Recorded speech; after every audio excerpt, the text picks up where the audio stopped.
Hi, good morning, everyone. And now we begin chapter two.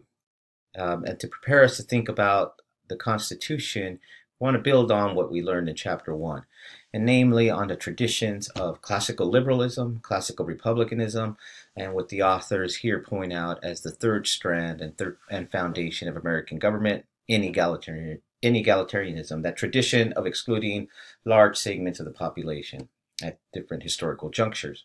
So the Constitution is what binds us and built this nation.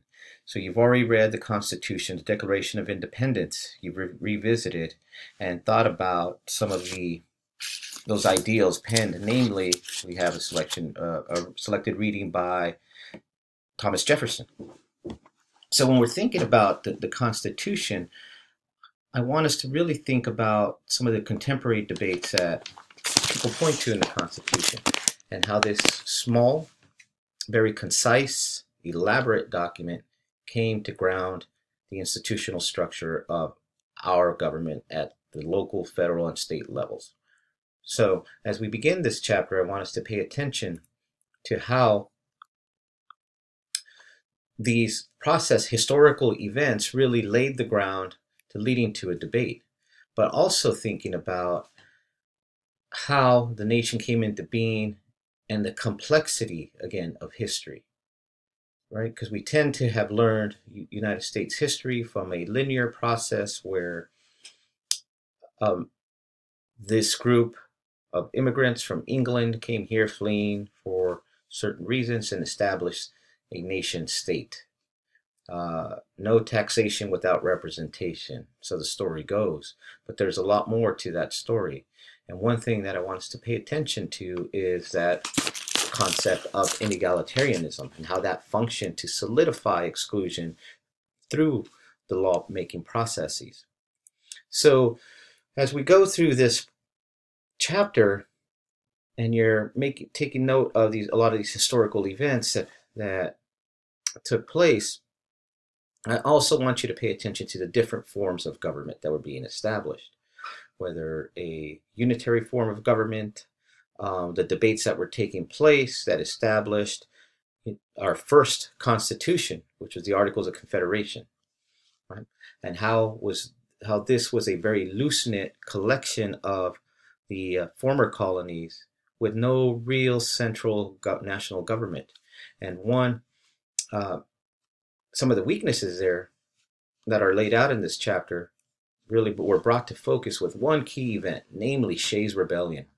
And Shays' Rebellion really illustrated how the people still had power to revolt, and the people were repressed in this movement to after the Revolutionary Movement.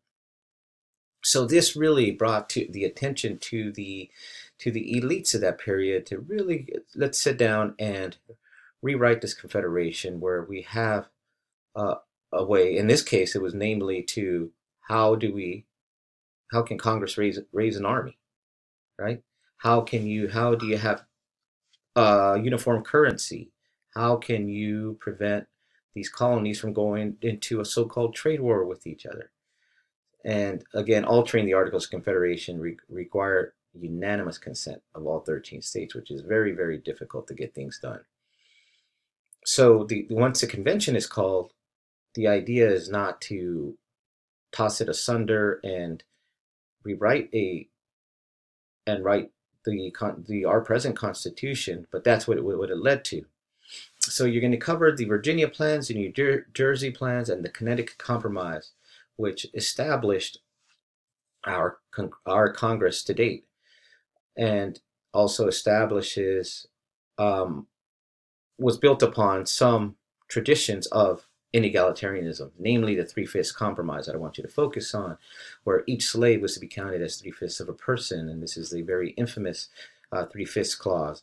So this was, why would we think that the South and Southern plantation owners would want to count all their slaves when they really never saw them as human? Well, the idea being that it gives them more political power. So now this establishes the ground for how our congressmen are elected and electoral districts are laid out. And that's our reality, but it's grounded in this debate and how this was structured, the Constitution. So as you're moving through this and thinking about how do we measure equality? Right? And who were the people again? Were people equal? Were people given equal access? And you see here some of the charts, some of the data laid out at the time.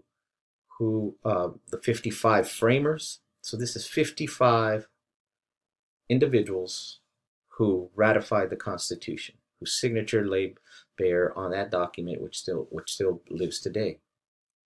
Okay. We have contentious hearings over Supreme Court nominations, contentious battles over everything political, but it is the Constitution on how it's going to be interpreted and how it will be, who it will apply to, that is always at the center of debates. So here's the census from the 1790 and more data on these states' former colonies. So now that we're moving towards, I want you to pay key attention to how the debates that led also to the Bill of Rights, right, between the Federalist and the Anti-Federalist, and how the Constitution is the law of the land. And that's why there's so much attention paid to the Supreme Court and how each nominee will be is nominated and what role they will play in shaping the law of the land. Okay, so now as we move through this chapter, I also want you to pay attention to the systems of checks and balances, right? And thinking ahead. And also pay attention to how the Constitution applies today.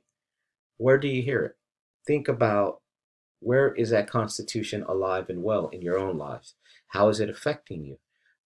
What do you have? How much of a say do you have in the interpretation of the Constitution? So we'll pick it up here. Goodbye for now.